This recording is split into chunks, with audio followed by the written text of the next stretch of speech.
the President of Indian Society of Radiographers and Technologists, Mr. Selva Kumar.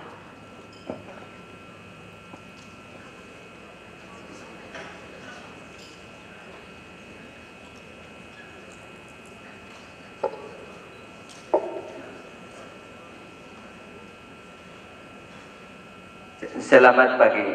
Very good morning. Selamat pagi. All the presidents of Southeast Asian radiographers, presidents, and all the fellow radiographers, brothers and sisters.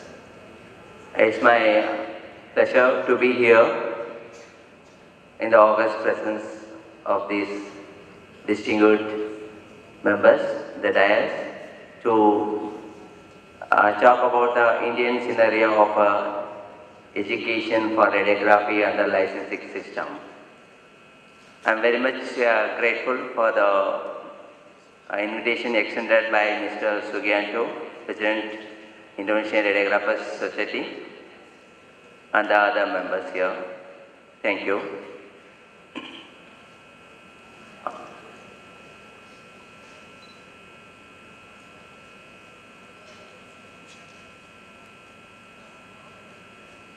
No one forgot about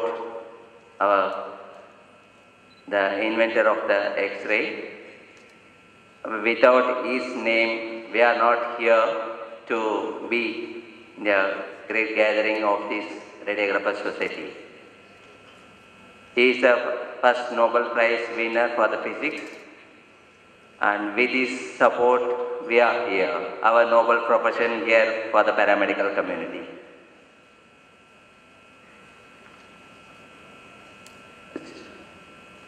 In a nutshell, we can discuss about the Indian scenario of radiography in the past, present, and the future. Then, after 1895, the discovery of the X-rays, the worldwide radiographers, doctors are using the X-ray equipments, and slowly it is delivered to the nursing community, then slowly the radiographers community taken over this entire use and career as a radiographer. In India also, it is started in 1930 by the British people. Then the first radiographer, Mr. Josiah from Tamil Nadu, is taken as the first Indian radiographer in 1933. In as early as 1935, in Chennai, the Bernard Institute of Radiology and under the Madras Medical College started the official radiography courses. And in 1950s, the Christian Medical Association of India started the regularized radiography courses with a full stream.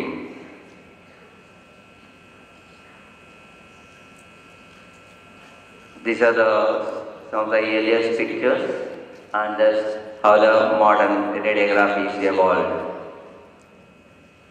And basically, radiographers in India nowadays bifurcated into diagnostic imaging radiographer and the therapeutic radiographer. Simultaneously, there are some evolving radiography improvements in the field of contrast imaging, CT, ultrasound, MRI, and interventional radiology is taking place. They initially starting with the radiological certification course, and then later the formal radiography trainings are started. In the later mushrooming of a lot of courses are started, but nowadays all this taken into control, and regularized courses are available in India from diploma, degree, master degree, and doctoral degree also available in India. for the practice. The basic subjects taught in this radiography courses are the anatomy and physiology, radiological physics, radiographic photography, care of the patient, and the techniques and the clinical skill. Initially started with a diploma, then the degree courses are started in 1980s. Nowadays, for the past 1 decade, we are up to master degree and the doctoral degrees are available. Most of the classroom teaching facilities are available, and semester exams, annual exams are conducting for this, and Viva OC with internships are compulsory for completing your degree courses. The role of ISRT in Indian radiographers in India, in the absence of the regularized licensing by the government body, ISRT is taking as a role of apex professional body to take care of the licensing, education, and other role.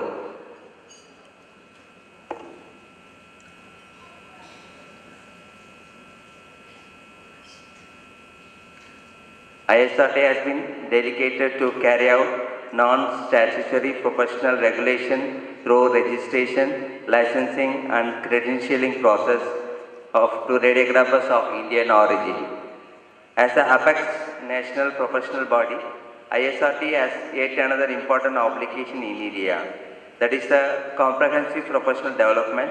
For this purpose, ISRT has established more than 30 academic clubs in the length and breadth of India and conducts academic programs and training in regular intervals. As a nation with geographical and cultural diversity, it is not an easy task to place all Indian radiographers under the non-statutory professional regulatory framework of ISRT. Moreover, in India, there is no mandatory need of license to practice as a radiographer, as the Allied Health Professional Bill is pending for legislation in Indian Parliament. But the ISRT has won the heart of Indian radiographers by our professional development activities within a short span of 12 years of inception. The chain of academic club conducts regular program in almost all cities of Indian Peninsula.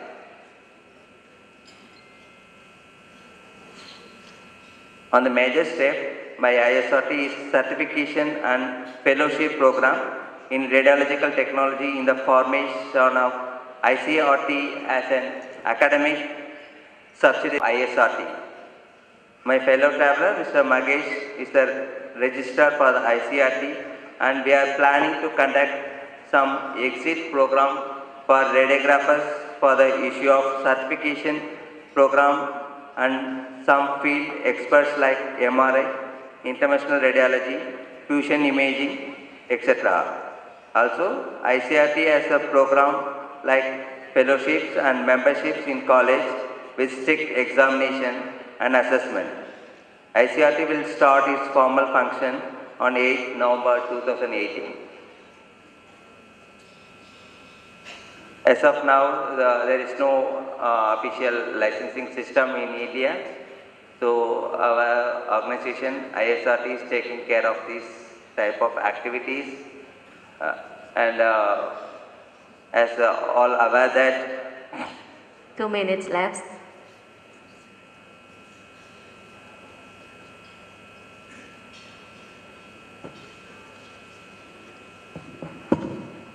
As everyone aware, in India is the most developing nation in the world with its improving economic growth and achievement in science and technology, including space science.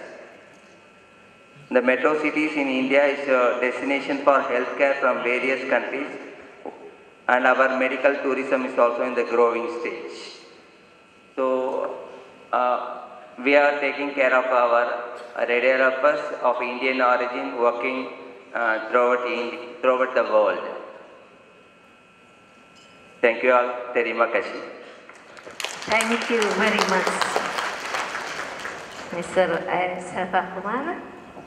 Yes, and the next from National Public Relations Officer by Pichi S. Luna. Right, so magandang umaga. Good morning, everybody. Good morning, dear friends, honorable presidents of different international organizations, and family members of our big RadTech radiologic technology family in the Southeast Asia region. So I am tasked today by President Rolando Banares to present about the Philippines, the evolution of the Philippine radiologic technology education and profession.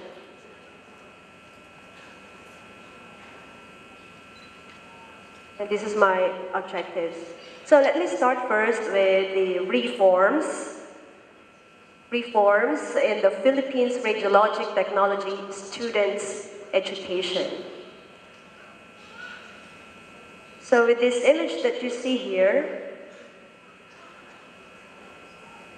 so in October 1969, the ISRRT held the Congress in Japan, with the Japanese Association playing the host. And in 1969, of the same year, Norberto A. Palomo of the Philippines has attended the 1969 ISRRT and set up a curriculum for the first X-ray technology education, started in September 9, 1969, and was offered on November 30, 1969. So next, I'd like to present the evolution of the RT education in the Philippines. So it started in 1969, so the first education offering in following year. We have a 2-year curriculum under the Department of Education Bureau of Private Schools. So this is the one that has approved a permit to open the first school of X-ray technology at the Family Clinic Hospital. And in 1973, the 2-year original curriculum was increased to 3 years, leading to the title Associate in Radiologic Technology. So this includes 2 years didactic courses and a year of practicum. So on June 1974, President Marcos issued a presidential decree. This is about the creation of Radiation Health Office under our Department of Health. This agency is appointed to set the first civil service qualifying examination for graduates of X-ray technology education, and this was first held in July 14 of year 1974. And in from years 1994, so in between those years, we have in 1980, there was crowding of enrollment, which led to mushrooming of schools in the Philippines. And in 1985, the 4-year curriculum was offered in different schools. Now, in 1992, no technical panel is still set. And unlike then, the nursing and the dental health, they already have the technical panel, which will continue to monitor and evaluate the existing programs. So in year 1994, here you see we have the Commission on Higher Education. So that's the year when this government institution was set forth to monitor the standards, the guidelines, and the qualifications of all the educational programs offered in the Philippines. So in 1995, so we have, just after a year, imagine we have the revision of the policies and the guidelines for the RadTech education. And just 2 years after, so in 1998, so in 2-year making, we have the CMO number 227. This is for the 2-year revision of the 2-year Associate in Health Science Education. So this is inclusion because of the rise of the need of BS nursing graduates. I know you have heard that. So the curriculum for RadTech was revised.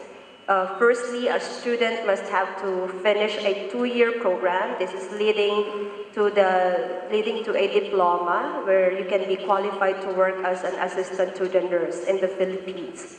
So in 2001, we have CMO 6 series of 2001. So this is the new policies and standards for RadTech education.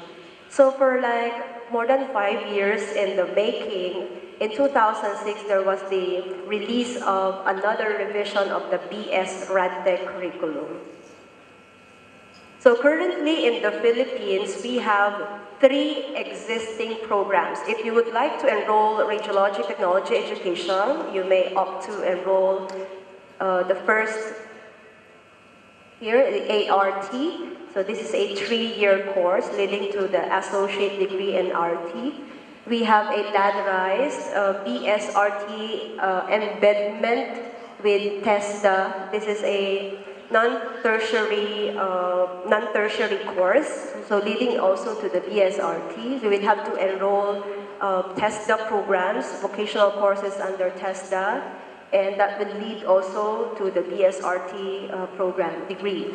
And here, this is the 2015 old curriculum replaced by the new BSRT curriculum that is now offered all over the Philippines. So just to have an idea of these current courses, let me start first with ART. So here in the ART, you can see that we have here 8 hours requirement for 6 days total of training in a week, a total of 1,920 hours for an associate degree student.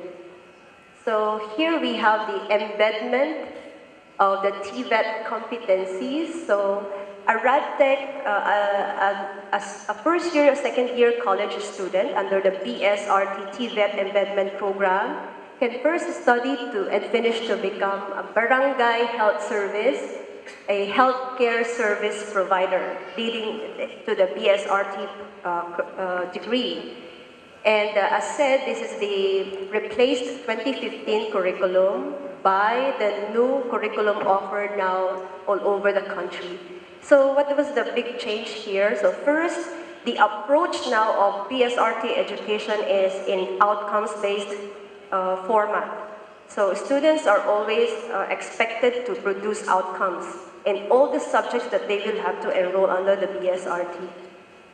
And so here you would see that we have increased a lot with the academic units, but the total number of hours is still maintained to 2,112.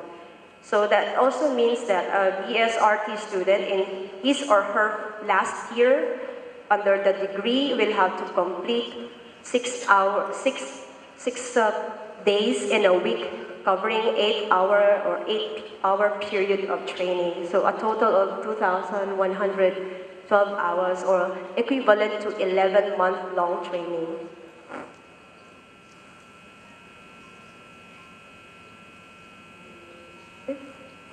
All right.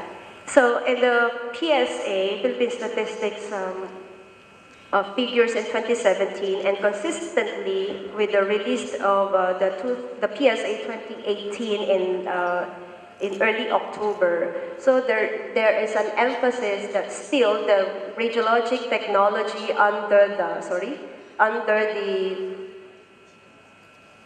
the allied medical and allied sciences education consistently is ranking at the 5th. But even if we see that it is in one of the top courses that leads to production of more graduates and more enrollment in the Philippines, so we can see even in the PSA 2017 and consistently in the 2018 October released PSA report that there is still a decline in the number of graduates. And so with here, so the Commission on Higher Education consistently endorses the enrollment of the radiologic technology course in the Philippines. And this is in coordination with the released data from the Department of Labor and Employment that in this year and in the coming 2020, there would be a huge rise for demand for radiologic technology professionals. Now, in our country, we are very much conscious about the qualification referencing framework in the ASEAN. So that's why in 28 this year, we have now the acceptance of the first graduate of the K-12 program. So now the primary education will have to senior high school before entering the college. And as mentioned earlier, a BSRT student may opt to ladderize the BS degree, enrolling first the TESDA embedment curriculum, leading to this level of qualifications. If somebody will graduate here, so the level now will be level 6. So before, without the K-12, in some countries, our BSRT graduates are leveled lowered. And so there was a change now, so we have the K-12, so that internationally a BSRT, a master's degree or a doctoral degree candidate will have to level with international standards. Excuse me, I was offered. All right, so, and lastly, so this I would like to present the different qualification frameworks that other countries also offer. So that's just this last slide, maybe. So just last slide. So here is the data of the total number of licensed individuals under the BSRT program. So we have increased to 20,000 because we have an additional 2,000 more licensed in the Philippines. So with this continue the challenges that we have to fulfill. There is high demand of RADTECs in the Philippines, and we encourage schools to produce more graduates to fulfill the demands for licensed RT. So with that, maraming salamat po.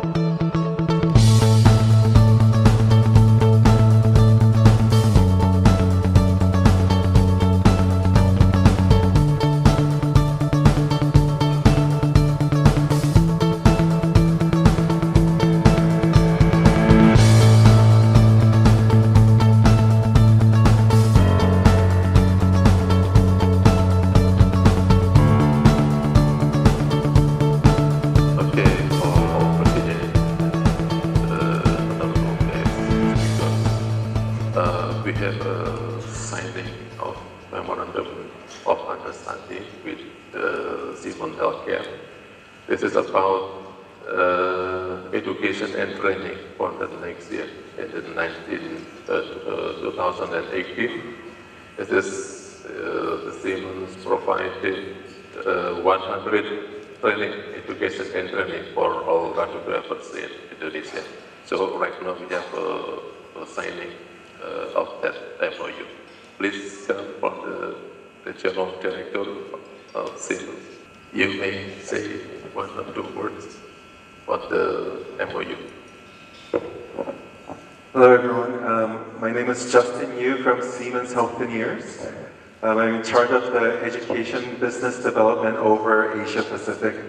So I may met some of you, like especially in Philippines or in Vietnam, and we're actively working with the collaboration with each societies.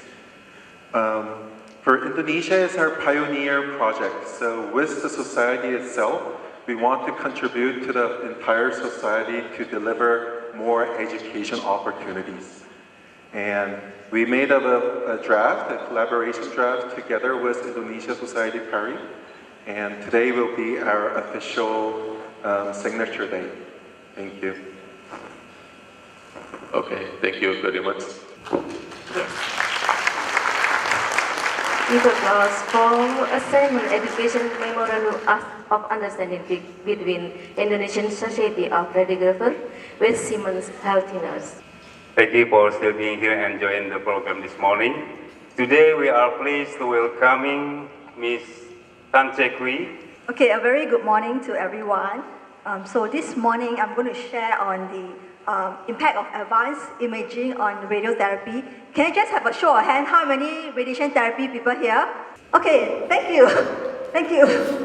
Okay, so I will also be touching on how the imaging, that means diagnostic imaging, has impacted on radiotherapy. All right, so before I start my presentation, just like to give a quick greetings from the board, ISRT Board of Management. All right, I'm the Regional Director of the ISRT. So what is ISRT? So we are the International Society of Radiographers and Radiological Technologists, and we were formed in 1962 as a non-profit organization. And now we have over 90 member societies representing more than 86 countries. And Indonesian Society of Radiographers is also one of the member society of ISRT.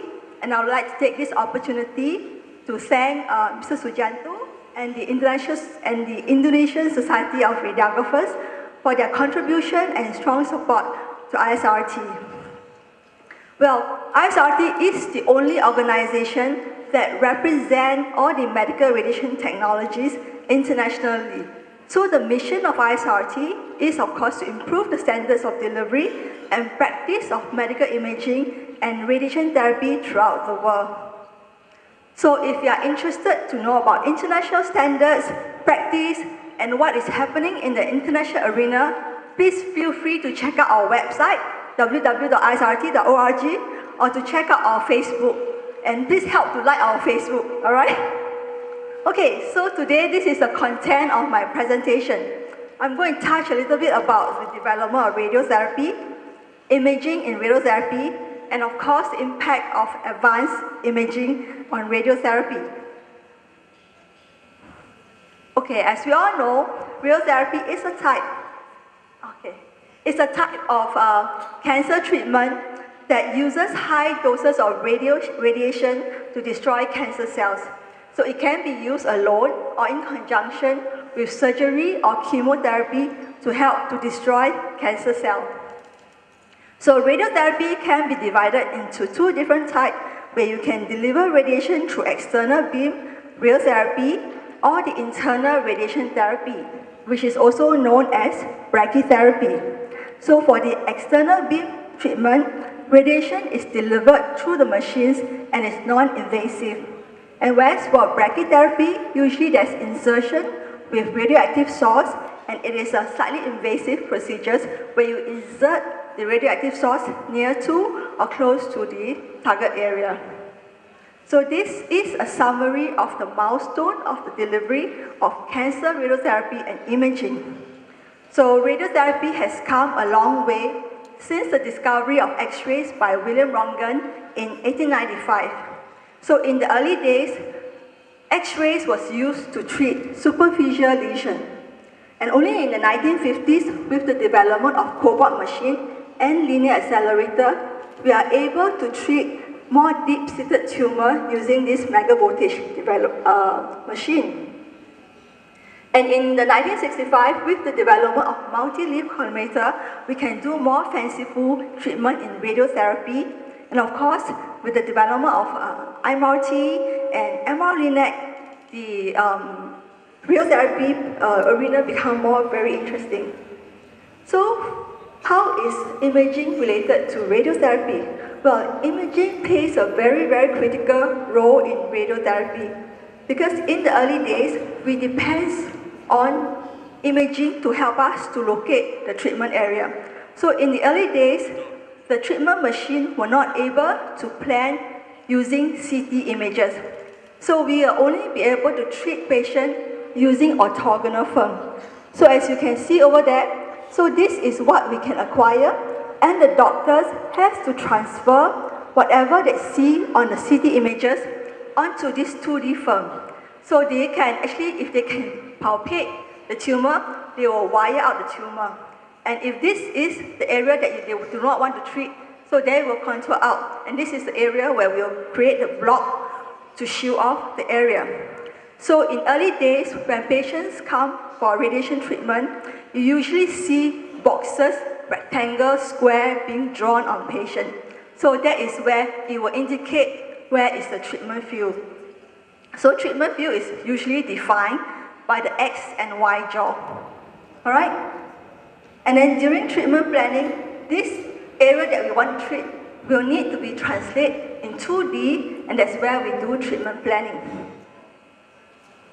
Okay, so these are the blocks that was being created for treatment, and then we deliver treatment. So before we treat, how do we know that we are treating correctly? So we will take MV images. So these MV images will be based on the position that we actually locate during the 2D times we do the conventional simulator. So it is a very simple process. All right, that means we just compare the MV images taken with our X-rays to define where is the treatment area, and we can proceed with the treatment. However, with the development of the machines, all right, the treatment planning machines, the radiotherapy machines, we can now do treatment planning on CT images. So we do not need to translate CT images from diagnostic scan to the treatment planning system anymore. So that's where you see all the radiotherapy center started having a lot of CT scan in the department. All right, so the purpose is that we will do the CT scan, so the doctors will draw the tumor on the CT scan, and we can now treat this tumor, all right, and then rather than the square or the rectangle view, we can actually conform the view much better for treatment. So that's where you have all the fanciful treatments where the leaf can conform to the shape of the tumor rather than having just a square and rectangle view. So what about treatment? How does imaging change in treatment? So as mentioned previously, you can only see the X-rays from. So now with the new treatment machines, you can do cone beam CT. So you can take cone beam images and fuse with your CT images to help you to locate the treatment position. Okay, so with this advancement in real therapy machine, we can do very fanciful things now. So rather than just treating by a box or a rectangle, now we can have very nice dose conforming to the tumor. So this is the red part of the tumor. All right, so other than that, we can also do dose painting. So we can have a very high dose inside the tumor and a dose outside a lower dose. So that is only capable with the development of MRT and a new treatment machine. So imaging in radiotherapy. So imaging has played a very critical role in radiotherapy because without imaging, we cannot see where we treat. We will not know where is the area to treat and how to deliver it accurately. Because if you cannot see, you cannot deliver accurately. So I like this quote by John Harrod, which says that if you can't see it, you can't hit it. So if you can't hit it, you will never cure it. So it's like just a blind man, blindfolded, trying to hit the target. All right, so it's always a hit and miss. So this is very important in radiotherapy. So that's why imaging is very important in radiotherapy, because it is the eye for us to see where we want to treat, how we want to treat, and how to treat it accurately. Okay, so this is a typical radiotherapy workflow. So we start off with simulation. That's where we take images to help us to identify where we want to treat. So this is a typical workflow of the radiotherapy. So we start off with simulation. So that's a process where we try to locate where is the tumor. So once we locate, to take pictures to help us to see where is the tumor. So after that, where we can see the images, the doctors can start doing contouring to locate the tumor. And after we can locate the tumor, then we can treat. All right? So imaging plays a very important role in the different part of the radiotherapy workflow. So especially simulation part. So as mentioned earlier, previously we only have conventional simulator. So we can only see the bony landmark. We cannot see the tumor. So now we have CT simulator. We can actually see more information compared to just this one. So if the doctor can see more, they can actually identify where's the tumor better, and then we can treat the tumor better. And what about MR simulator? So now, other than just using CT for planning, there is also a new machine, all right, that RT is starting to take note of, which is the MR simulator. Why are we interested in MR simulator? As you can see, the image quality is so different. All right, so if the doctor can see this and this, which one can the doctor see the tumor better? So probably MRI. So MRI will be good for tumor in the brain and in the pelvic region. So the development of using MR simulator is only available because our treatment planning system currently has some ability to do planning on MR simulator. So if we are not able to do planning on MR images, usually we will fuse these images with our CT images to help us to do the contouring part. Okay, so treatment planning. So like I mentioned earlier, so if I do not have an MRI simulator in my department, I can always do it over a diagnostic site. All right, so that's where you see all your RT colleagues going to the diagnostic department. I need an MRI simulator, I need images. And then they will usually request for you to make sure that the bed is flat.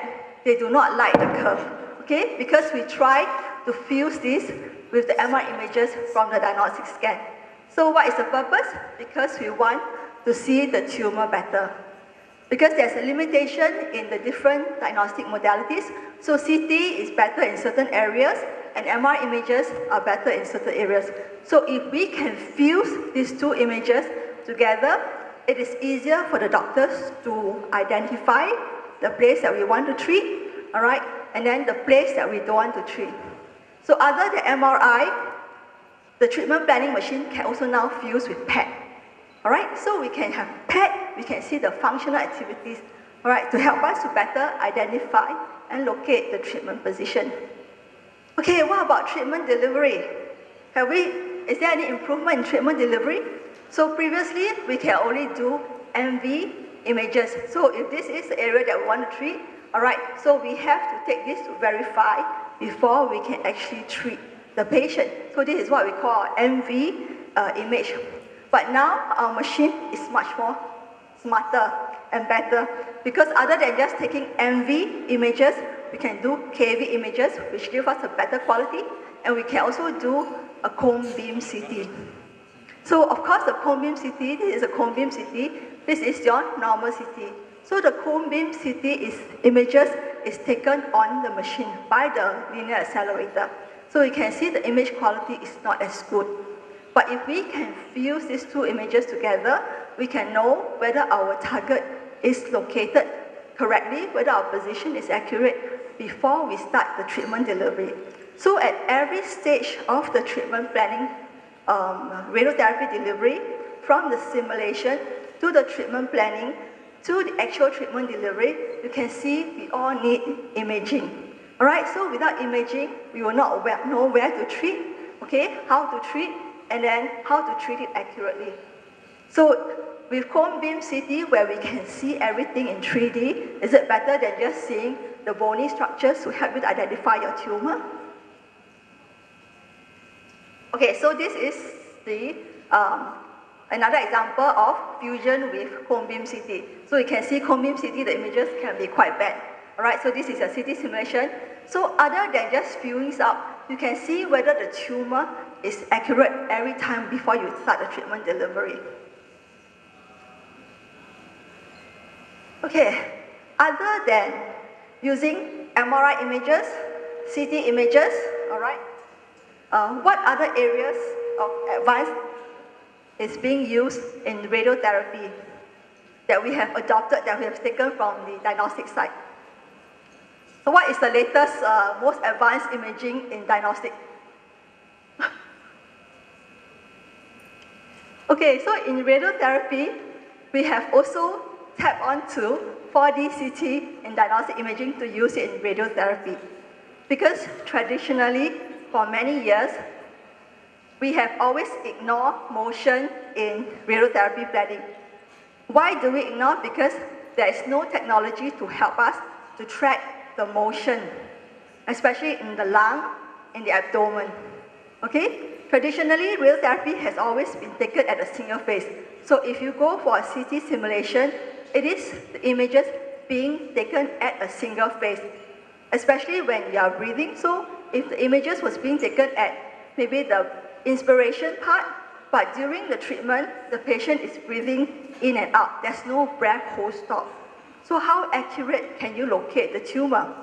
All right, so what do the doctors do? Of course, we know that there's issues with organ motion, but there's nothing we can do.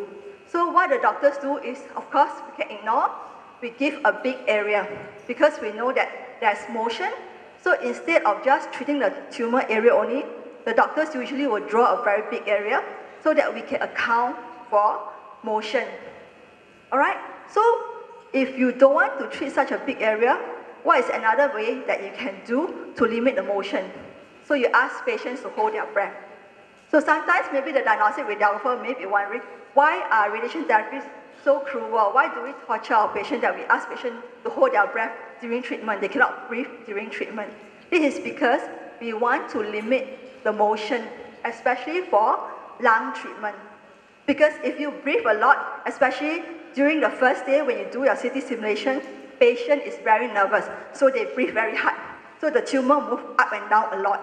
All right? But subsequent, when they start their radiotherapy, as you know, radiotherapy is not just one fraction, it can stretch over 30 or 40 fractions. So subsequent, after the 10th fraction, patients get very relaxed and start breathing very, very slow. All right? So what is the impact on the organs, especially in your lung and abdomen? And of course, now with the ability to track the tumor in 4D CT, then we can actually see what are the things that we can do. Okay, so what is 4D CT imaging? So imaging technique that provides information on organ motion during respiration. So we want patient to go for treatment, breathe normally, resting on the bed, and we can know where is the tumor, how the tumor moves during the treatment. All right? So 4D CT gave us the capability to at least have a look at what is happening inside the patient body during the breathing motion. All right, so we can acquire the CT images over consecutive phases of breathing. So that means we can track the whole breathing from inspiration to expiration. And then we can also know how much the tumor moves. So if we can see how the tumor moves, we can actually draw out the tumor motion throughout the whole breathing phase and then include that in the treatment area. Okay, so this is just a video of showing how the lung tumor moves in the different phase of the treatment. Okay, you can see the tumor on your right hand corner. So at the different phase of the breathing, the tumor is moving. Okay, it's a short video, so watch.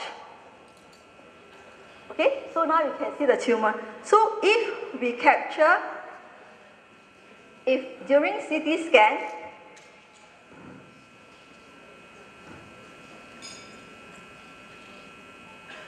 we can only capture the tumor at the small area. So that means when the doctors draw out the tumor, they will draw a very small area. But actually the tumor is much bigger when you inhale out at a different position. So that's why 4D CT is very important in radiotherapy because it allows us to have a much accurate estimation of the actual treatment position. Okay, so this is how the 4D CT works. It actually tracks the 10 phases of the motion, of your breathing motion. All right. So if we have CT, we can actually draw the treatment position at the different phase of the breathing. So you know what is the size. And after that, we combine this and come up with average size that we use for radiotherapy. So we will not miss out the tumor. So this is how powerful the 4D CT imaging is for radiotherapy. Okay, so recently there have been a lot of interest on the sparing of the normal tissues in radiotherapy treatment because we can see the things so well, all the different normal tissues so well. We can actually try to spare it because we don't want to include it in the treatment field. So as you all know, radiotherapy can cause a lot of damages. So some of you may have friends or relatives after radiotherapy, they have a lot of side effects. So the image on your right shows the traditional treatment where we use the two field, all right, to treat the brain. So when we treat the brain, the whole brain receives total dose, the full dose. But as you know, after patient receiving whole brain treatment, usually their neurocognitive neurocognitive, that means their functioning after whole brain radiotherapy is affected, because especially they got memory loss, all right, and then there is short-term memory loss. So they have actually accounted to this area known as the hippocampus. So if we can spare the hippocampus during the whole brain treatment, can we help to improve the quality of life of the patient? So recently there are a lot of articles, all right, publishing, since we can see all this area that do not have the tumor. And if we can spare effectively, we can improve the quality of life of patient. Okay, so this is another article on the neurovascular bundle sparing radiotherapy for prostate cancer. Sexual health is always an issue for patients undergoing radiotherapy.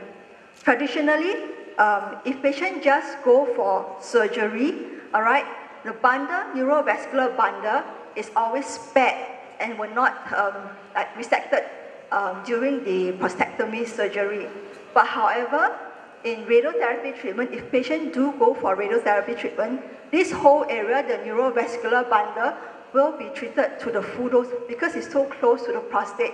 So if we are not able to deliver a very accurate treatment to this area, of course the doctors would rather treat it than to spare it, because if you spare it and you miss the tumor will come back. So that is the worst side effect. So in radiotherapy, the worst side effect is to have recurrent. So maybe your quality of life may not be so good, but as a patient, you would prefer not to have the cancer back than to spare the neurovascular bundles and then the cancer is back. But now, because we are able to accurately locate this neurovascular bundle using our CT, all right, so there are a lot of studies trying to see if we can spare this area without compromising on the radiation treatment, then maybe we can help to improve the quality of life of the patient. Okay, lastly, this is the article that was published last year on the non-invasive cardiac radiation for ablation of ventricular tachycardia. So what does it mean? So this article was published last year at the New England Journal, where radiotherapy was being used to treat ventricular tachycardia. Right? As we all know, radiotherapy has traditionally been used to treat cancer only, mainly for cancer. Right? So, and then for the ablation of ventricular tachycardia, it is a surgical procedure that takes up to 6 hours or more. All right? And these patients are usually not very fit and well paid. So the doctors from the University of Washington have successfully treated patients with ventricular tachycardia using radiotherapy. However, this is only a very early stage of development, all right, and on very selective patients. So far, the initial results has been very, very positive, because these are the patients, they may not even be fit for the ablation procedures using catheter. So radiotherapy actually offers them some hope, because from the advanced imaging, SPECT, MR, CT, all right, we are able to locate the scar area. So that is the area that is giving the problem. All right, so if we can identify the area that's giving the problem, and we can direct the radiation therapy accurately at this area with very low dose to the surrounding organ, such as using the stereotactic body radiotherapy. So that was the technique they used for this paper. You can actually help to treat ventricular tachycardia. So the initial result has been very positive. So there are a lot of discussion about these papers. So maybe, who knows, next time we can use radiotherapy for more treatment rather than just cancer treatment. All right? Okay, these are my references, and thank you.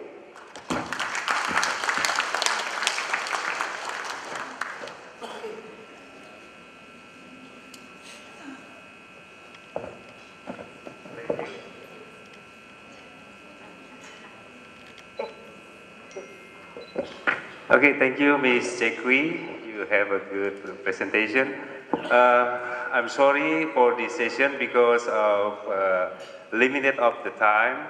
The committee asked me to keep your question in the session, to write your question and send to the committee because the time schedule will be continue with the other speaker. I'm sorry for this condition. Okay, thank you, Jekwi. Give a big applause to Ms. Jekwi. And Mr. Tanji, would you like to keep on the stage? And Mr. Sugianto, would you like to give a certificate for Ms. Tanji?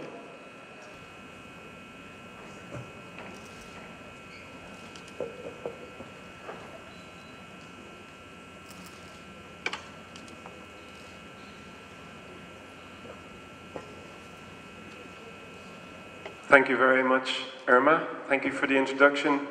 And thank you all for the very warm welcome that you've given to me since I've arrived here. Swastiastu. So today I want to speak to you about radiation dose in interventional radiology with a particular emphasis on neuroimaging. In this presentation, I'm going to talk about, first, what are the doses for interventional radiology? First for the staff, and then for the patient. And then I want to answer a question that has been on the mind of radiographers and radiologists for many years. The question is, does the dose that we receive in diagnostic imaging matter? Is it important? So first, what is the dose to the staff? Myself and a student radiographer in the University of Sydney carried out an experiment to look at the radiation dose received by the eyes of the operator during CT fluoroscopy. So CT fluoroscopy is an interventional procedure where we use CT to place a needle or a biopsy during radiology. We were interested in the dose to the operator, which is usually the radiographer, during that procedure. In the University of Sydney, we are very lucky to have a CT scanner. It is a Toshiba Aquilon, it's 16 slice. And so we set up a phantom that was in position to look at where the operator might be during CT fluoroscopy. So we positioned the phantom here, and you can see the patient inside the scanner. We looked at different heights of operators, how tall they were, and we looked at the angle at which they stood, how they were standing. We investigated the eye dose both with and without lead shields on the face. So just to emphasize to you, this research was all carried out by radiographers, and it was published in the Journal of Radiological Protection, JRP. So what we found was that, first of all, the angle at which you stand does matter. This is the radiation dose you receive at 30 degrees, which is just over 10 micrograys, so 1 mellingray to the eye. At 60 degrees, and at 120 degrees, it is much lower. So, when the operator is facing towards the CT scanner, the dose to the eyes is approximately 5 times higher than if they face away. So, if this is the scanner, and the operator turns their body this way, their dose is 5 times less, just by turning your body 90 degrees. So a simple change in the way in which you're standing can reduce your dose significantly. The second piece of our research might be some bad news for some of you, that being small in height increases your radiation dose during CT fluoroscopy. But it is not too much, it's okay. So this is my height. This is my height over here, so around 200 centimeters. And at 200 centimeters you receive 6 microgray to your eye. But if you're 160 centimeters, you receive 8 micrograys to the eye. And the dose is significant. So, being a little bit taller, some of the radiologists or radiographers will receive less dose to their eye. So, being small is a little bit worse for dose.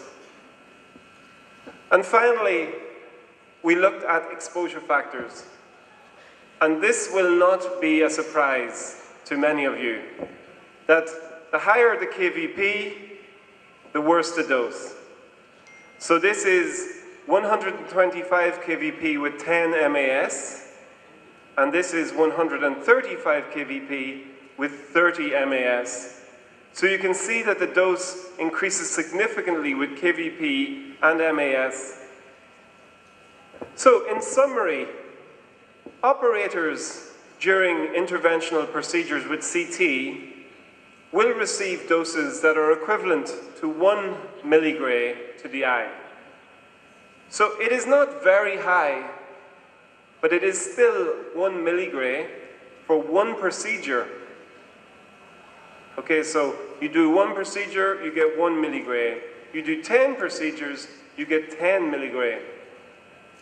The dose effect is cumulative, so it adds up together. So that's the first part of the talk finished. During interventional CT, the operator does receive a dose, and it is not insignificant. It is an important amount of dose. So let's look next at the dose to the patient. Now, we consider doses for staff and patients as separate things because the staff have to do the job as part of their work, and we can put in place procedures to protect them. The staff might have to do many procedures, where the patient should only have one, or maybe a few, but it's not their job to have procedures. So the doses are different. But in interventional radiology, I would advise you to look at this paper by Hellemere in the journal Radiology in 2017. Because what they did was they looked at the complexity of interventional radiology procedures. And what they found was that with difficult cases, the dose was significantly higher. So what you're seeing here is that for difficult cases, patients are receiving 0.7 grays. So this is not milligray, this is not microgray, this is 0.7 grays for difficult interventional procedures. So that is 700 milligray, if you like. For simple procedures, they receive 70. For standard procedures, they receive 30, but for complex procedures, they're receiving, 0.7 grays, 0.26 grays, or 0.07 grays. So, interventional radiology continues to be one of the areas where patients receive the highest doses. When interventional began in the 70s, it was immediately clear that doses were higher. They remain higher to this day. But when you have a complex case, patients are receiving close to a gray. This is 0.78 plus or minus 0.1. So at the highest level, some patients are receiving 0.88 grays for complex interventional procedures. So that is a really important point. So that was a paper by Helen Mayer, 2017 in radiology. Another paper by Marshall in 2000 in physics and biology showed us that for complex procedures, some patients were receiving as much as 100 gray per centimeter. So doses have come down since 2000. So over the last 18 years, the dose has come down by maybe 100 times, but it's still very high. And it's not just a couple of papers, it's not just one or two papers, it is multiple papers. So in 2016, Ruiz Cruces from Spain, in the European Radiology Journal, reported these doses in gray centimeters squared. So for a transjugular hepatic biopsy, 45. For an iliac stent, 170 gray per centimeter squared. So these are high doses. And the evidence agrees across multiple countries. So the question is, does that matter? Many of you will hear people saying, it doesn't matter. It's just a diagnostic procedure. They get it once, it's not important dose. Yeah? Have you heard that said? Not important. The dose doesn't matter. The benefit is more important. Yeah? I would agree with that most of the time. But there is still an important question to be answered. Does low dose matter? Now, most of the proposed models look like this. These dots are the data from the Japanese atomic bomb survivors. We know from epidemiological studies that the survivors in Japan had an increase in cancer with an increase in dose. So at 100 millisieverts, we know that cancer goes up. But this area down here, we don't know about. We just don't, we have to find out more about the low doses. So some of the theories are that it is a straight line. That's called the linear no threshold theory. Some theories say that there is a threshold response, that you have to go above a certain dose before there's an effect. So we have nothing happening for a while at low dose.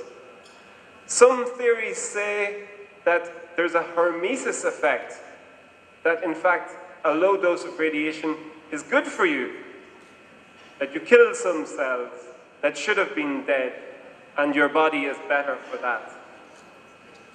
And some theories say that there's a hypersensitivity model, that at low doses, and those are the 5 theories that are out there. But I have some news for you today. They are all wrong. All of the theories. Not for a very important reason, but a reason that we need to consider. None of them show that there would be a stationary phase, that at a certain point the damage has reached its maximum and it becomes stationary. This is what cellular biology tells us. Nothing is linear in biology. This is the typical phase. There is a lag phase, there is an acceleration phase, there is a stationary phase, and then there is a death phase. So all of these graphs should show death. So if we look at this model, they at least should be corrected like this. That after a certain amount of radiation, it's not cancer that happens, it's death. But the good news is that our bodies are really good at correcting damage. And I'm going to just talk to you a little bit about this. So when our body has damage to its DNA, this happens thousands of times a day, hundreds of thousands of times a day. Our body gets reports of damage, but our body knows how to make DNA, and we know how to fix it.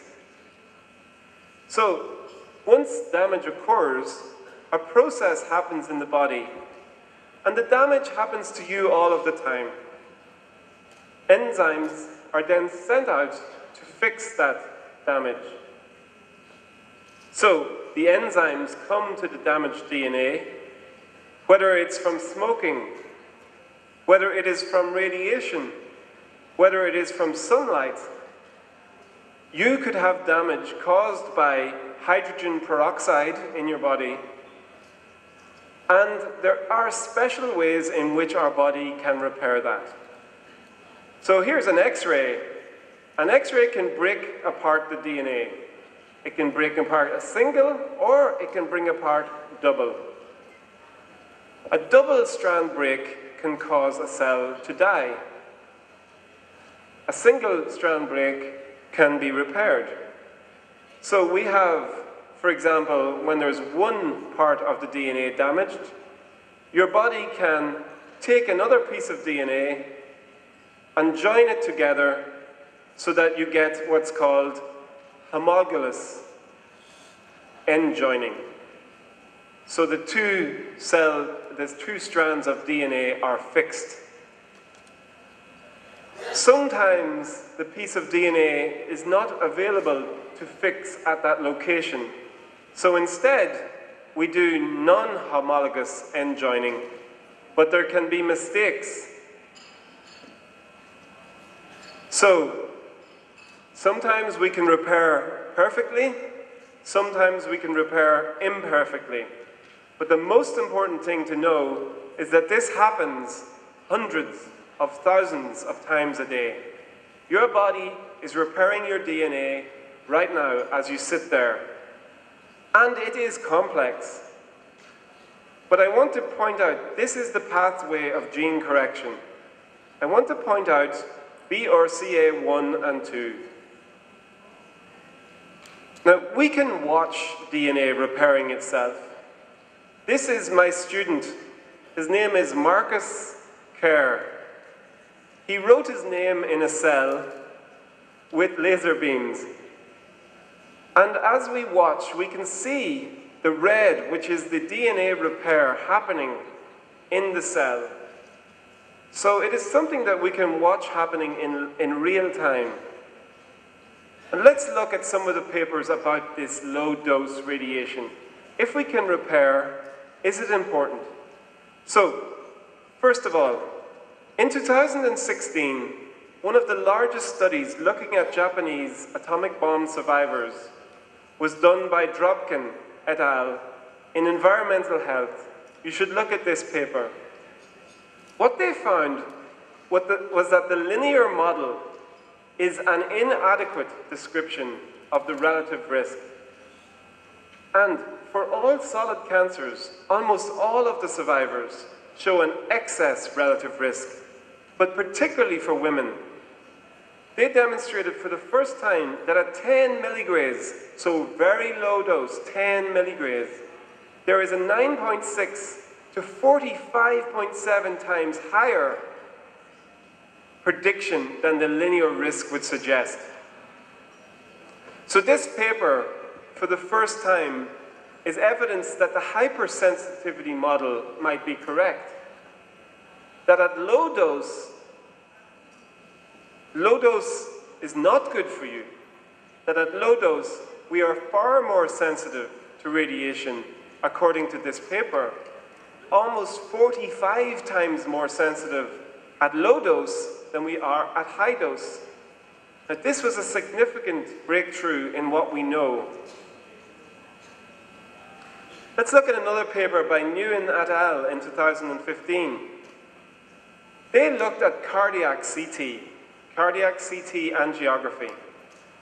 And they specifically looked at the biomarkers in a cell to see if they had been damaged by a cardiac CT.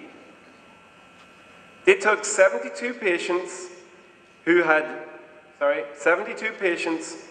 just blood collected, and they had 72 patients who had a cardiac CT. And they examined their blood using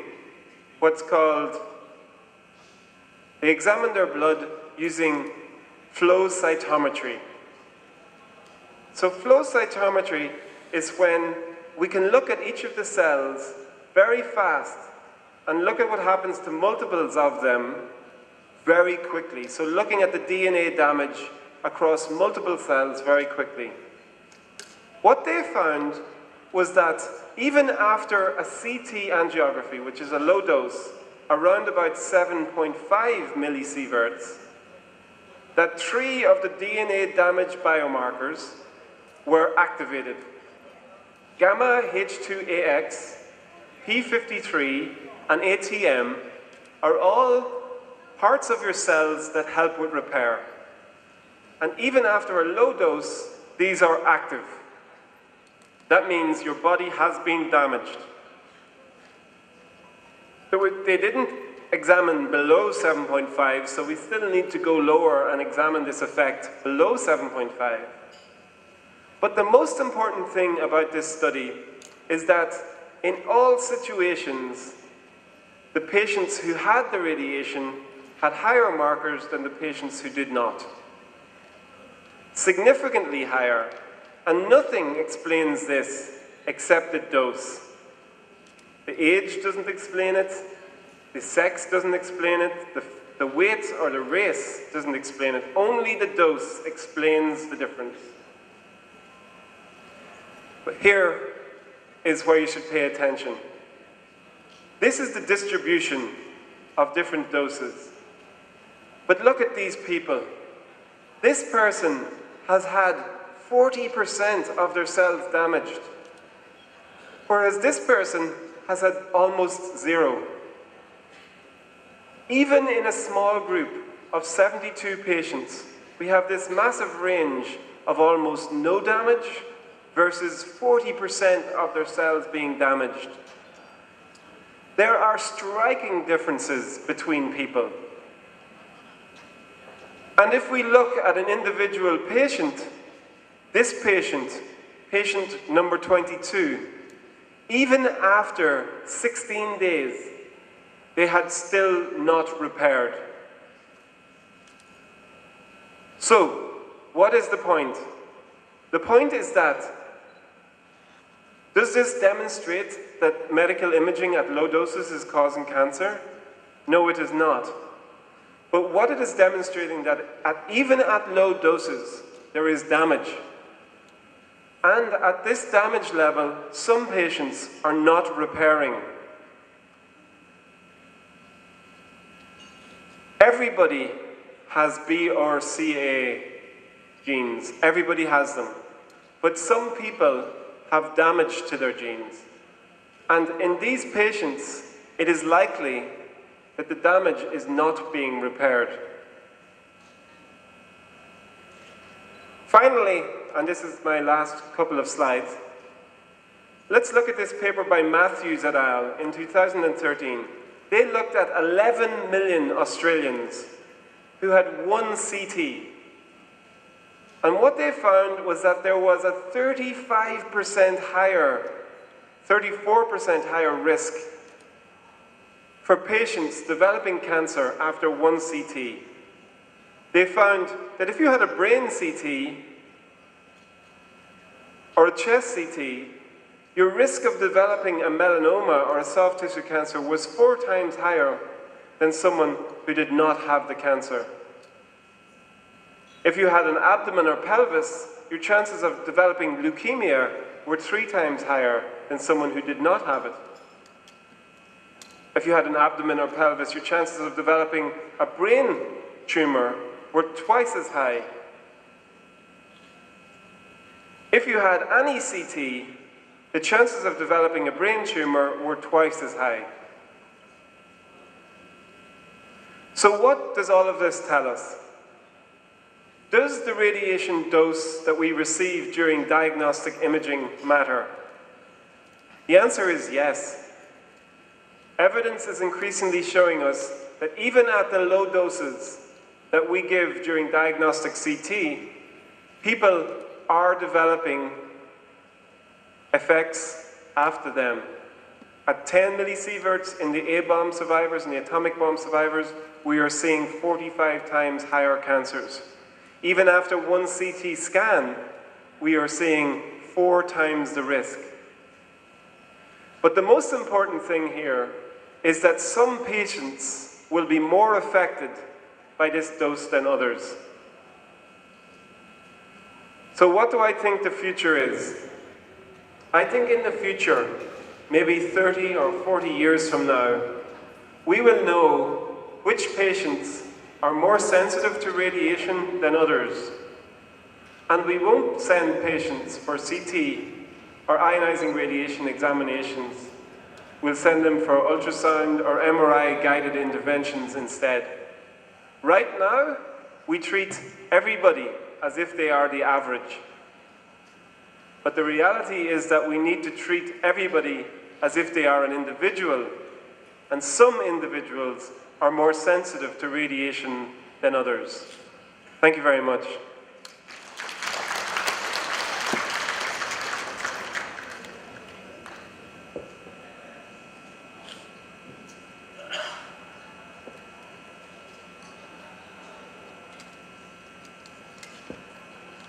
Well, that was such a great presentation from Professor Mark. Once again, please, big applause for him.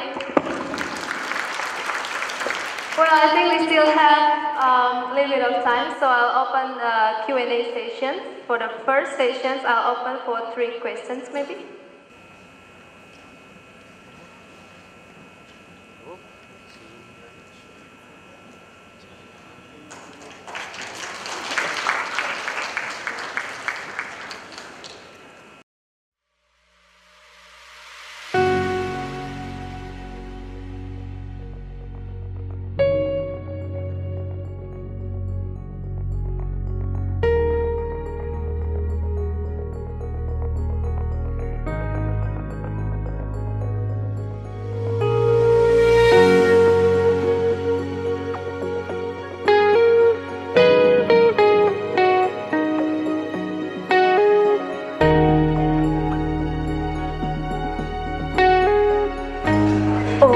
Swastiastu, that's a Balinese greeting. Welcome to you.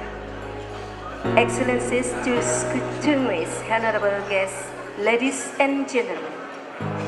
Assalamualaikum warahmatullahi wabarakatuh. Waalaikumsalam. Waalaikumsalam. Good evening and welcome to Pandawa Ballroom on the occasion Gala Dinner. Southeast Asia Radiographers and Radiological Technologies Conference 2018. During SEARC 2018, we have met and shared knowledge from the speakers and participants. Of course, has added insight and information especially in medical imaging and radiation therapy. We are very happy and proud of SEARC 2018, which has been going well and successfully.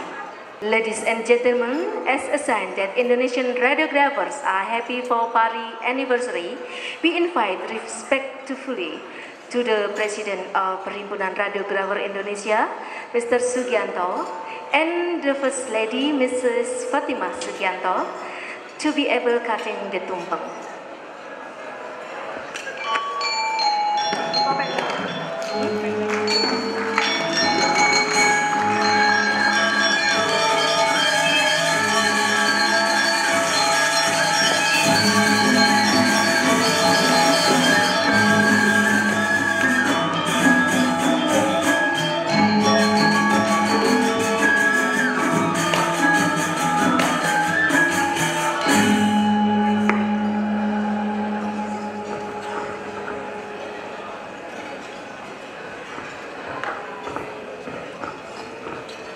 Okay, this is our anniversary. This is 21 of October. So that's why we choose the event is close to the 21 of October. And right now we are 62 years old for Bali. So this is a kind of potong tumpeng, we call it potong tumpeng. Try to celebrate that things to God that Bali is still alive right now. And I will give this tumpeng to Pak Dayono, Pak Kasimin, and Pak Agus Widana. This is our senior radiographer who works more than 30 years in radiology imaging. So enjoy the dinner and also enjoy the show. Maybe in the last we will show kecak dance. After this color dinner. So thank you very much. Thanks for all. Thanks for your support. God bless you all. Thank you very much.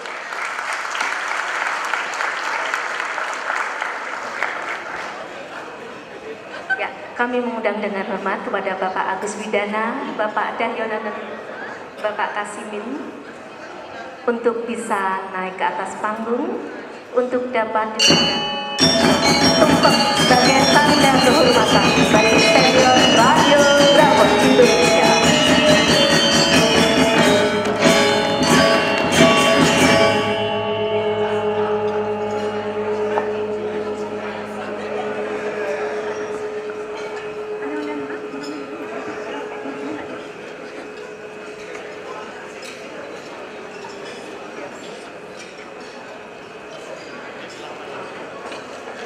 Yang pertama, tumpeng diberikan kepada Bapak Agus Widana.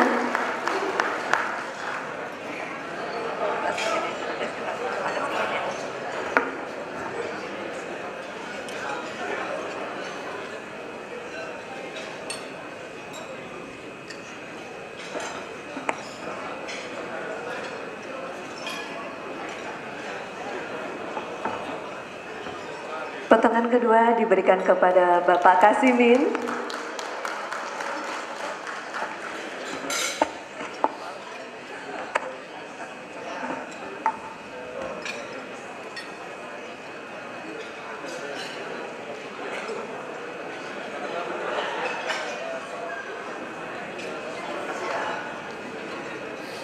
Dan potongan yang ketiga diberikan kepada Bapak Dahyono. Mari kita berikan tepuk tangan kepada senior kita.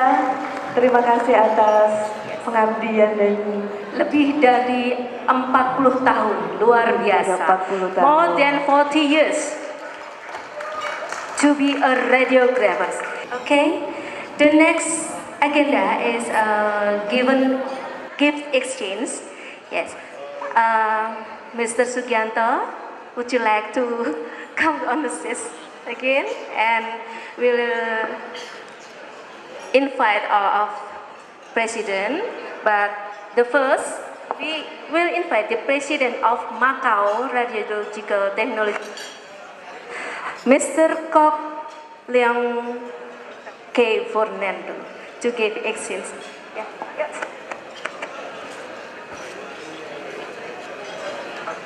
Yes, you may take the picture for gift exchange session.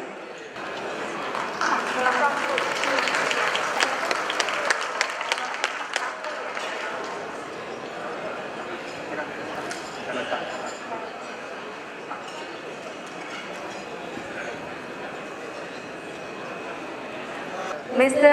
Taifan Lau.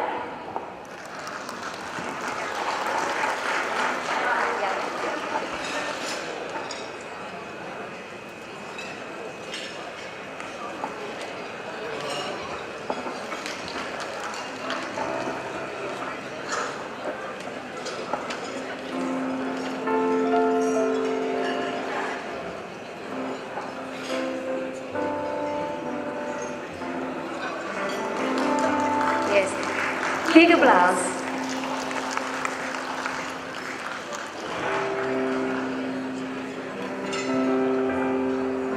Thank you. And the And next, the President of Taiwan Society of Radiological Technologies, Mr. Chim Pocha.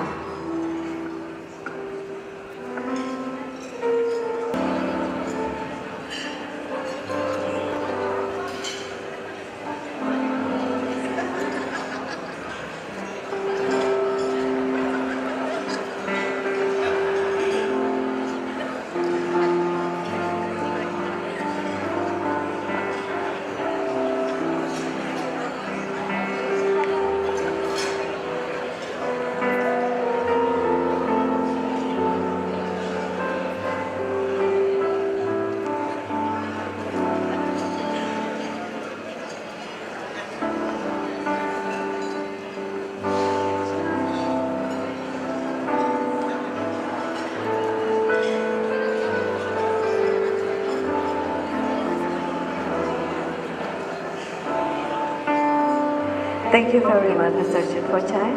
And the next, the President of Malaysian Society of Radiographers, Mr. Muhammad Faisal Abdullah.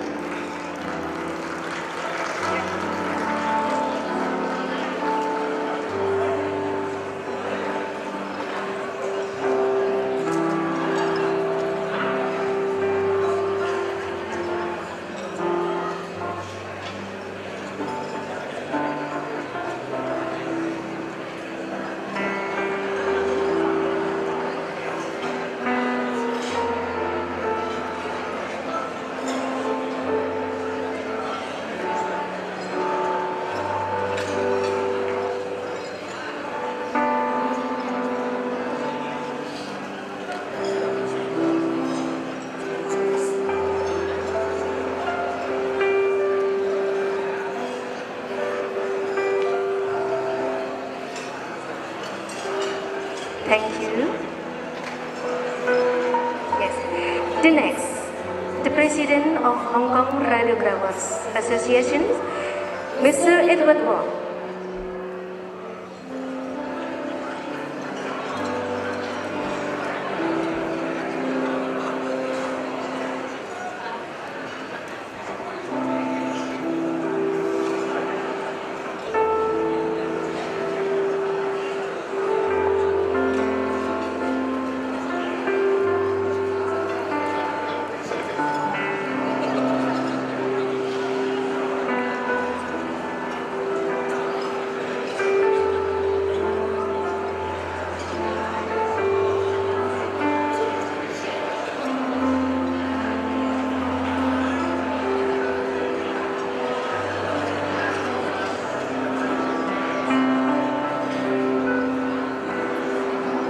The next, the President of Singapore Society of Radiographers, Mr. Chin Meng Chiang.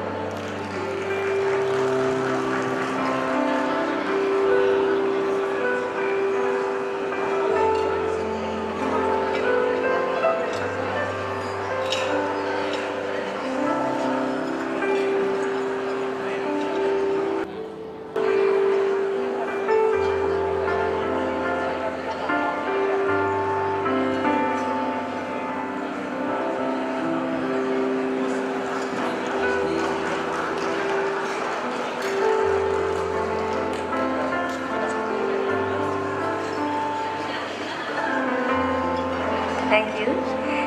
And the next, the President Hong Kong College of Radiographers and Radiation Therapists, Mr. Edward Chan.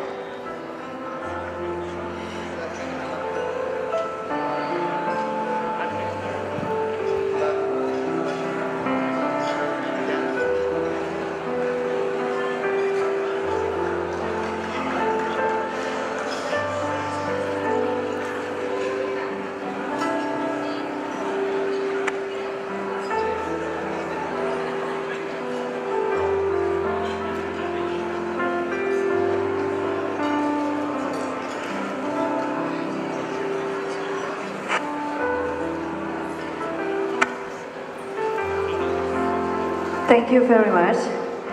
And the next, the President of Taiwan Association of Medical Radiation Technologists, Mr. Cha Chi-shu.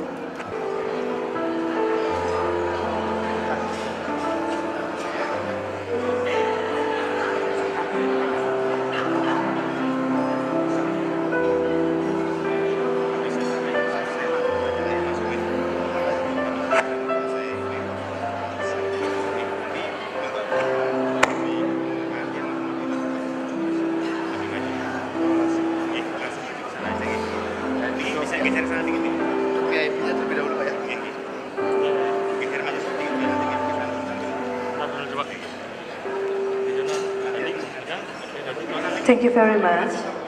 And the next, the President of Thai Society of Radiological Technologies, Mr. Salah Ubochai.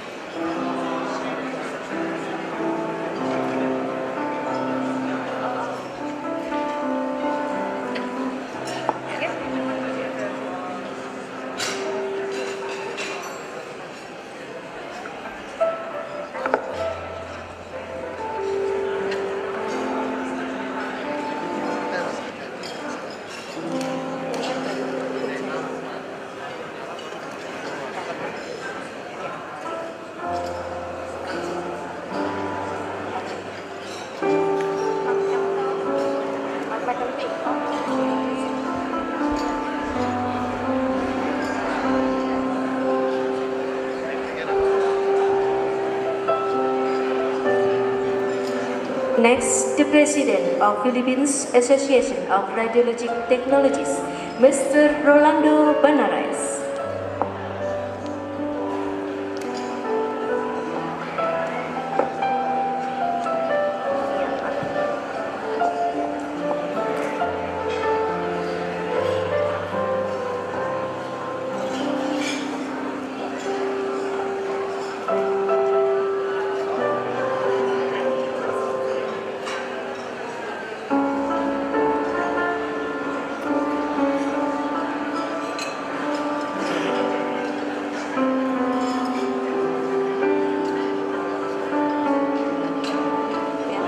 Yes, the next, the President of Myanmar Society of Medical Radiation Technologies, Mr. Kin Mang Tin.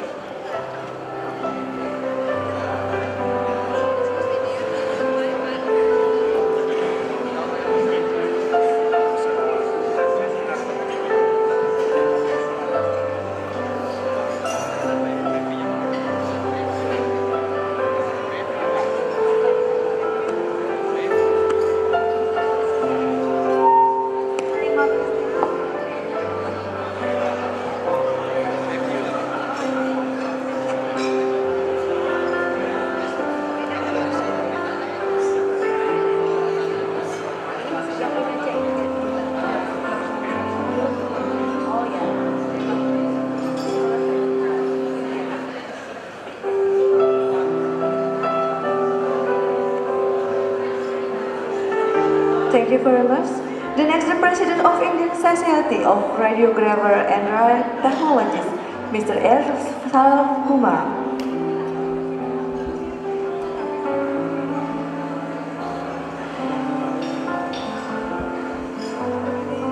Berarti Matiah dasar.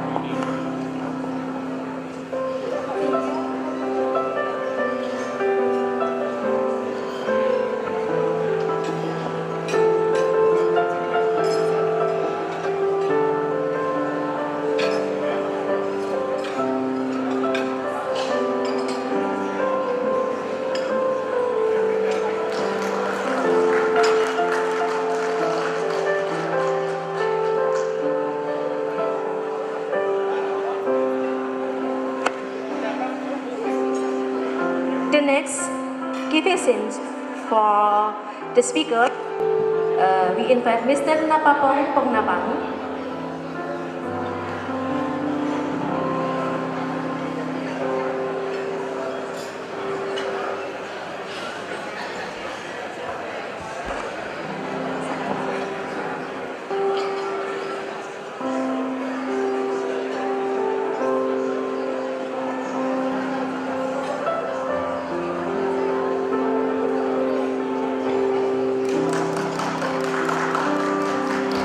And the next for Ms. Tan Chek Wei.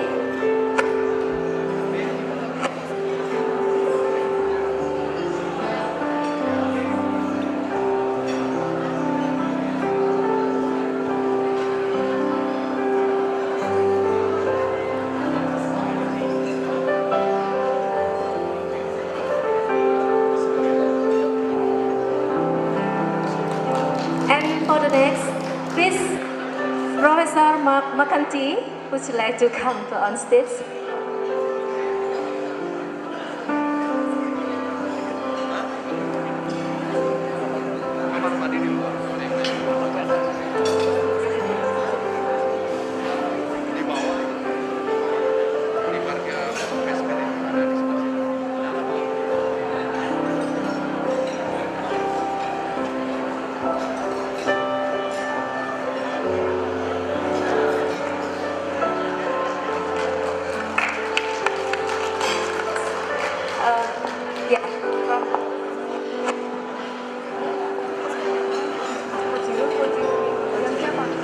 The next, President of Japan, Mr. Kojiro.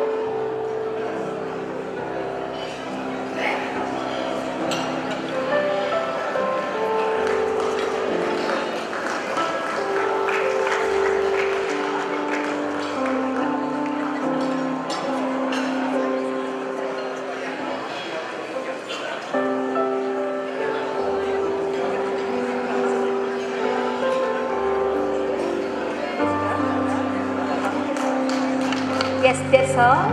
Thank you.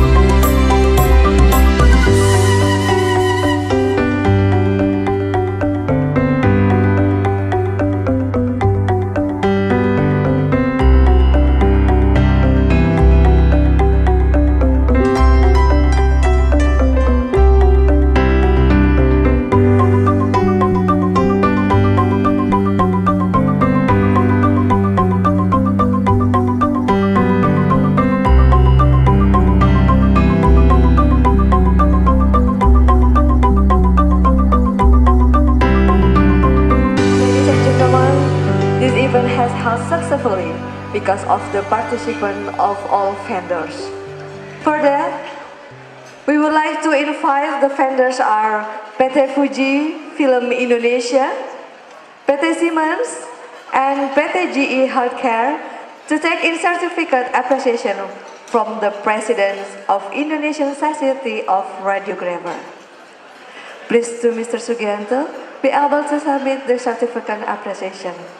Kepada para vendor yang kami sebutkan, kami mohon perwakilannya untuk dapat maju ke atas panggung.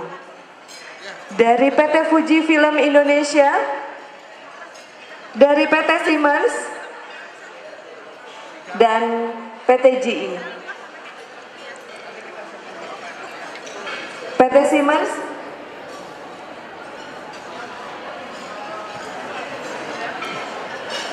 ketiganya adalah vendor-vendor yang telah berpartisipasi pada acara kita hari ini.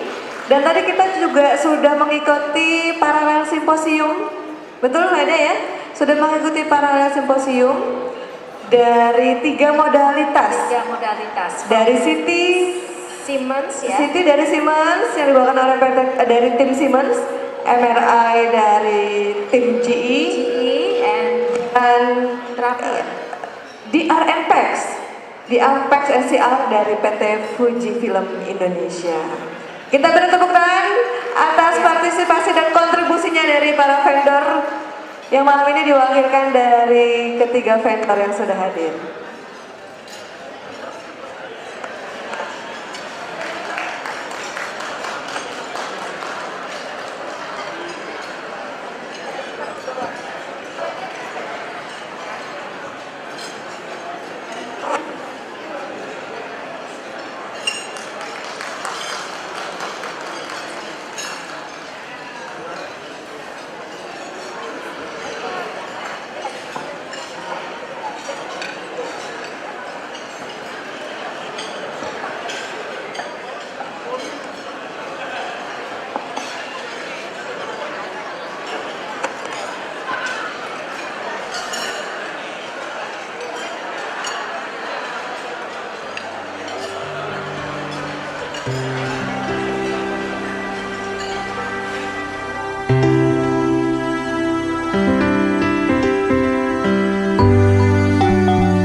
tadi ya.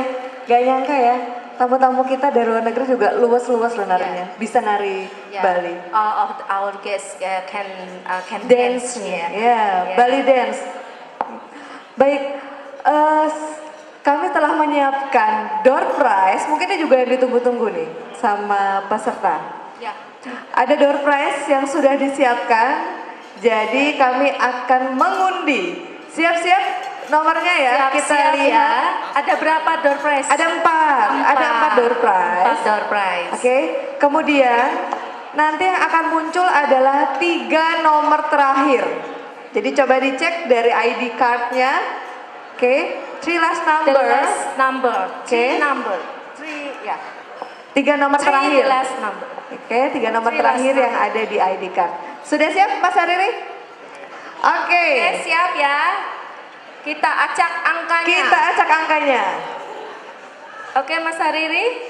Siap. 1, 2, 3. Nah, 153. The last number. 153. Coba dicek. Cek. Ada? Oke, 3 nomor terakhir. 2018 02 153. 2018 Ada? 02 153. Coba saya cek dulu. Ya. 153 betul. 2018 02 153. Oke, saya lihat stikernya ada semua. Oke, baik. Mana hadiahnya? Ya. Zakaria. Dari mana? Dari Palembang. Nggak sia-sia Luar ya, biasa, Palembang ke jauh. Bali dapat Palembang door prize ya. Iya. Mimpi apa tadi malam? Jadi dapat door prize ya. Kulkas ini isinya. Silahkan. Oke, baik, terima kasih. Boleh kembali ke tempat lagi. duduk. Baik, Ya. masih ada 3. Ada 3 lagi ya, 3 lagi. Kita acak lagi nomornya, Mas Hariri boleh kita acak nomornya, kita acak angka. 1, 2, 3. 2018 02 270. Ada? 270 ada? 270. Tidak ada ya? Oke, kayaknya nggak ada ya. Lanjut, Beruntung. kita Ayo acak Mas Hariri, lagi, diacak acak lagi. 1, 2, 3. Oke. 121, 3 angka terakhir, 121. Ada? Nggak ada. Nggak ada Oke. lagi. Ada? Oh, ada. Mana? Ada. 121. 2018 02 121.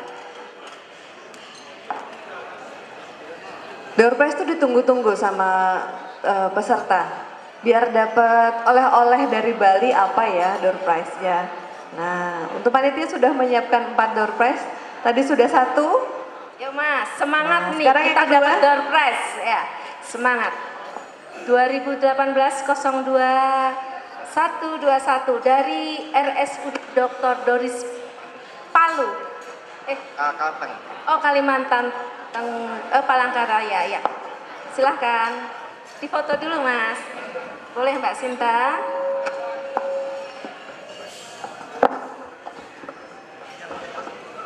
Jauh-jauh ya ternyata yang dapat door prize dari Palangkaraya. Ya, terima kasih. Ya, Oke, masih ketiga.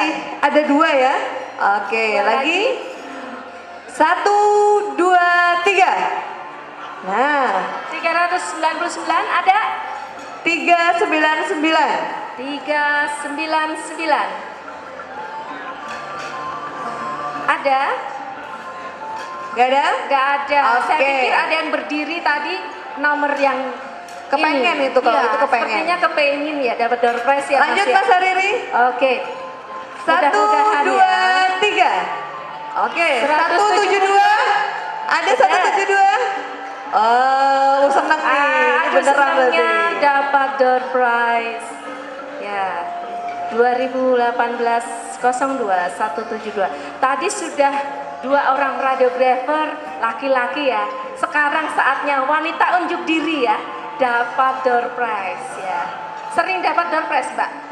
Oh, berarti memang rezekinya ya. Bagus.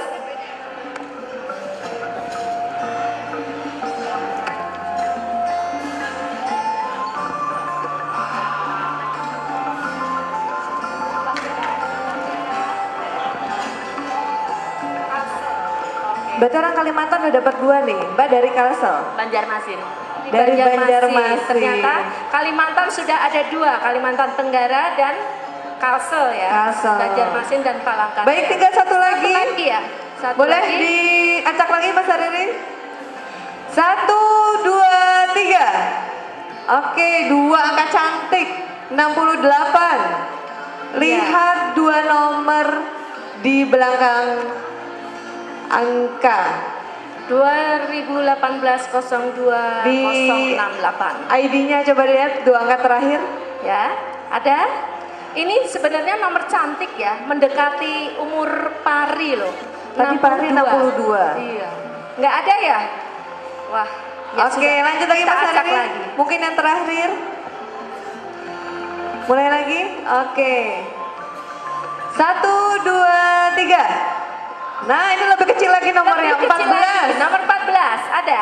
Ini berarti pendaftar ke 14 kayaknya. Iya, oke, ada Raya? Ada? Boleh maju? Ada, betul. Nggak ada? Oke, terakhir kali ya. Lanjut. Mas Aririn lagi. boleh sekali lagi? Sekali lagi? Ada? Ada ya? Oh, ada. Ada. 14 ada. Ya, the last ini ya, door prize ya. The last door prize. Door prize. Is that lucky lagi. number? Ya. Jadi tadi udah radiografer laki-laki 2 dan sekarang perempuan 2. Wah, angka cantik ya.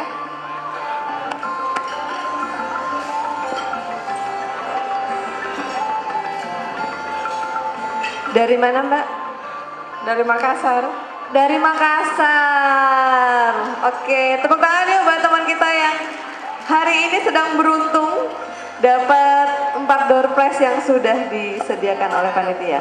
Selanjutnya apa ini Mbok Sinta? Baik, selanjutnya adalah teman-teman sekalian, kita tahu bahwa tanggal 28 September yang lalu kita mendapatkan, khususnya Indonesia dan teman-teman yang berada di Palu dan Donggala, mendapatkan ujian musibah terjadinya gempa bumi dan tsunami.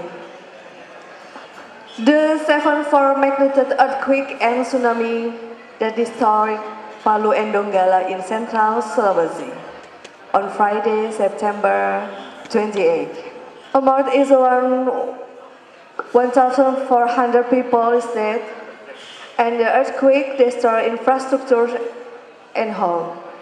So we will charity for Palu and Donggala tonight, and then after that we will, the committee please to prepare for take a charity.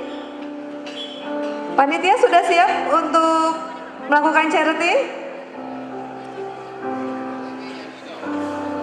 Jadi nanti kita spontan untuk mengadakan penggalangan dana bagi teman-teman kita yang ada di Palu dan Donggala. Kebetulan ada teman kita yang hari ini datang dari Palu, Ibu Debi ada? Ibu Debi, boleh maju Bu Debi? Bagaimana kita berikan support untuk teman kita, our friend from Palu? Boleh maju ke depan Ibu Debi?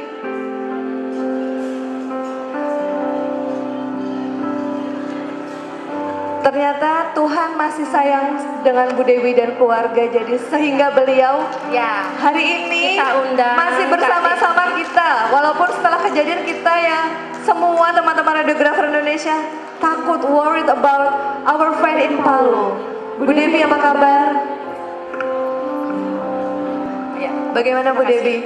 Keadaannya baik? Luar biasa. Keluarga sehat? Selamat semua? Oke, mungkin sebelah sini Bu Devi.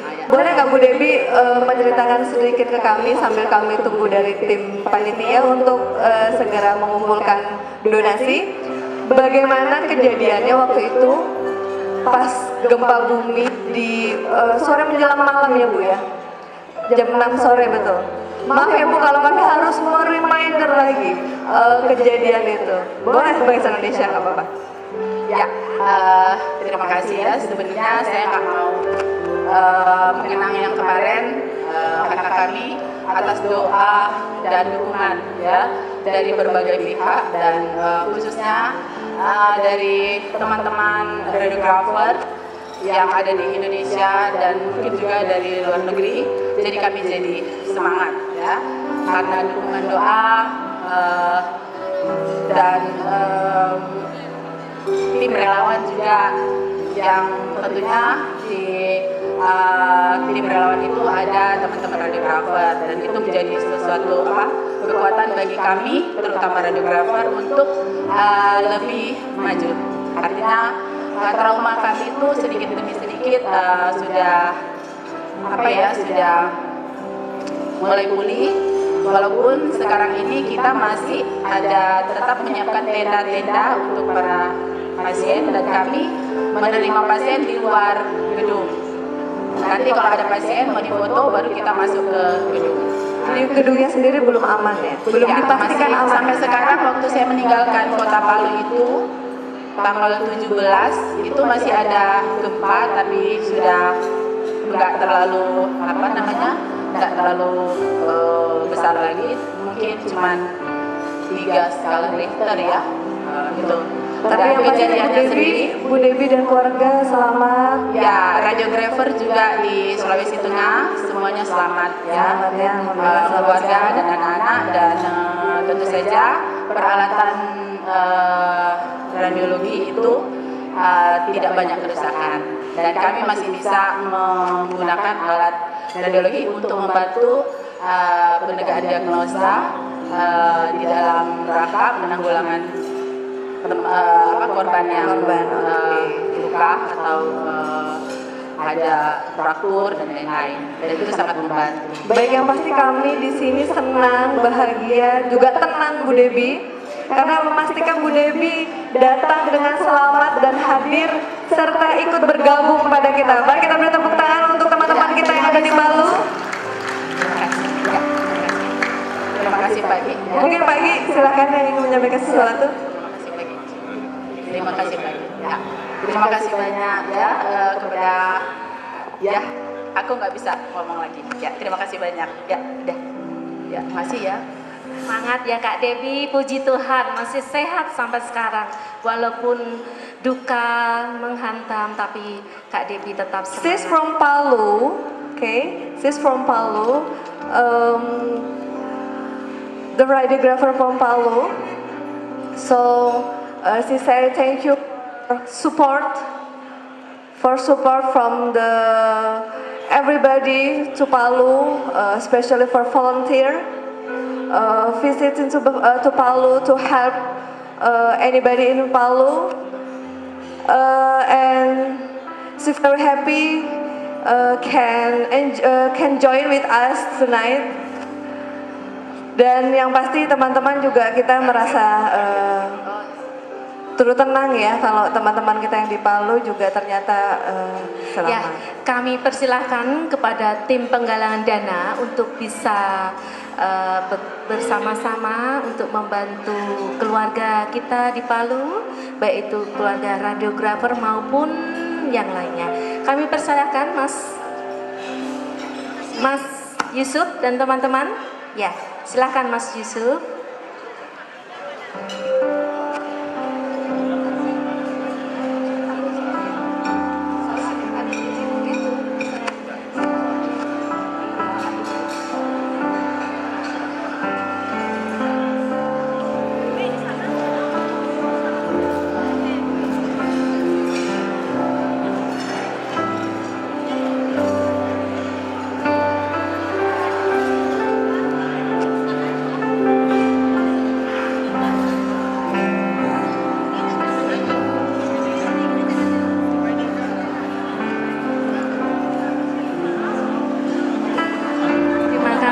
Teman-teman radiografer, thank you for radiografer for the charity, for the charity to our radiographer and the people in Palu.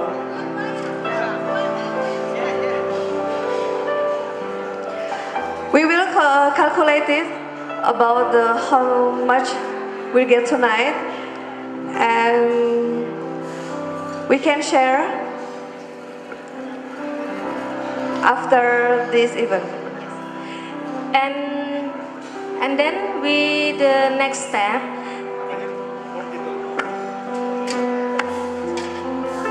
yeah.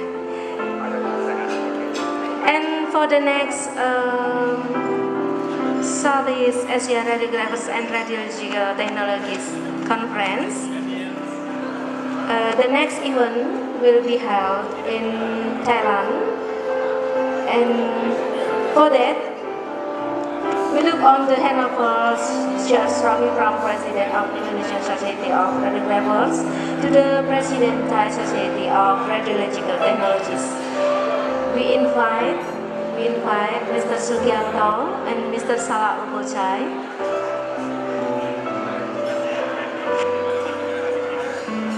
to hand over shortly.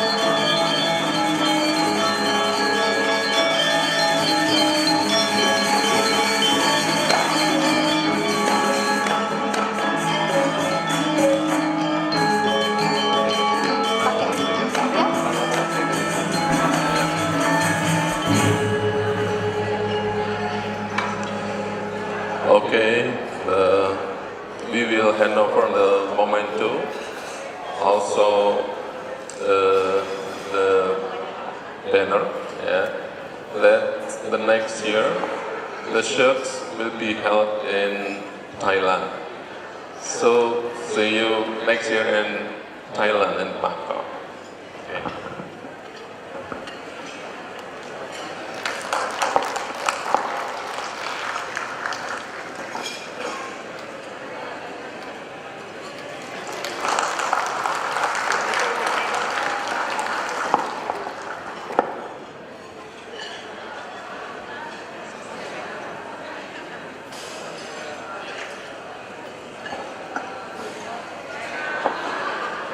Ya, teman-teman semua hadirin, kegiatan SEARC tahun depan akan dilaksanakan di Thailand dan kita harap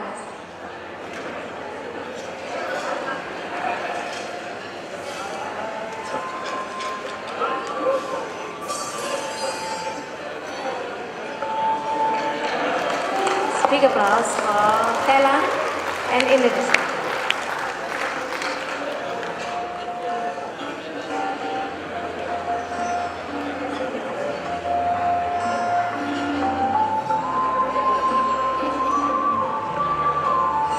Jadi untuk selanjutnya teman-teman ditunggu kehadirannya di Thailand. Betul ya, Mede ya?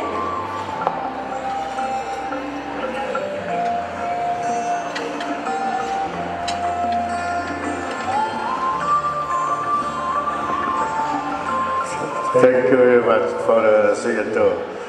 And also, please welcome to Thailand next year on April.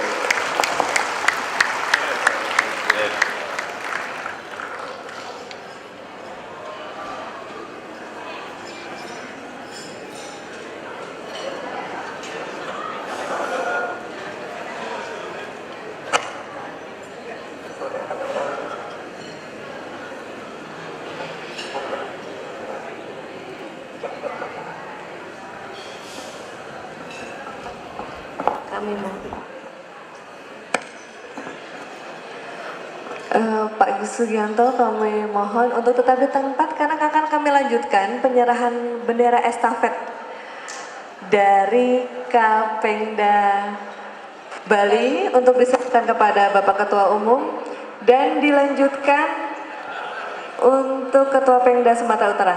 Kami mohon dengan hormat Bapak Ketua Umum, Bapak Ketua Pemda Bali, Bapak Ketua Pemda Sumatera Utara untuk bisa naik ke atas podium.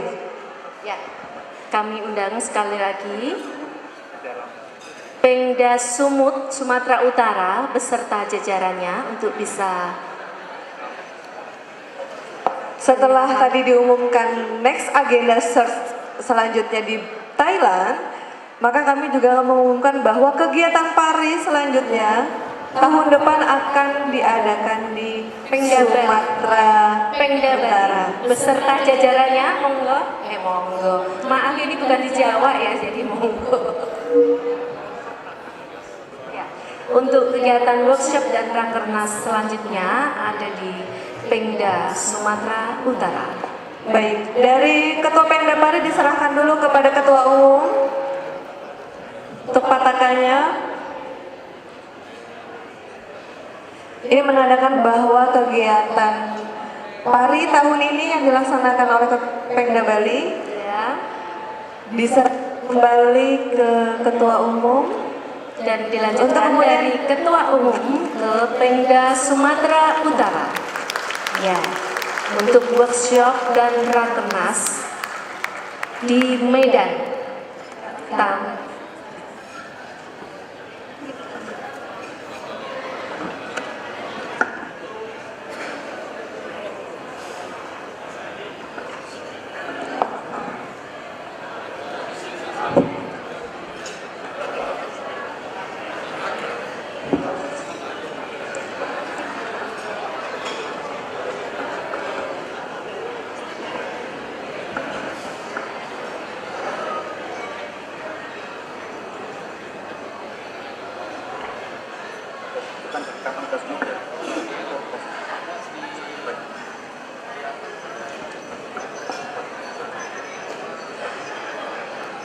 Baik, mungkin kepada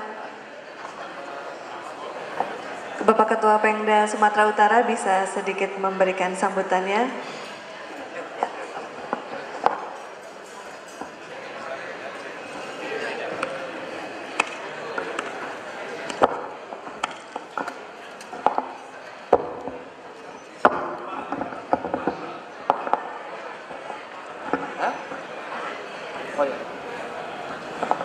Terima kasih. Assalamualaikum warahmatullahi wabarakatuh. Selamat malam, salam sejahtera untuk kita semua. Kami dari Pari Pemda Sumatera Utara mengucapkan terima kasih yang sebesar-besarnya kepada Pari Pusat atas kepercayaan yang diamanahkan kepada Pari Pemda Sumatera Utara untuk acara rakernas dan workshop bulan April tahun 2019. Sekali lagi kami mengucapkan terima kasih atas kepercayaan yang diberikan. Demikian kami sampaikan. Assalamualaikum warahmatullahi wabarakatuh. Waalaikumsalam warahmatullahi wabarakatuh.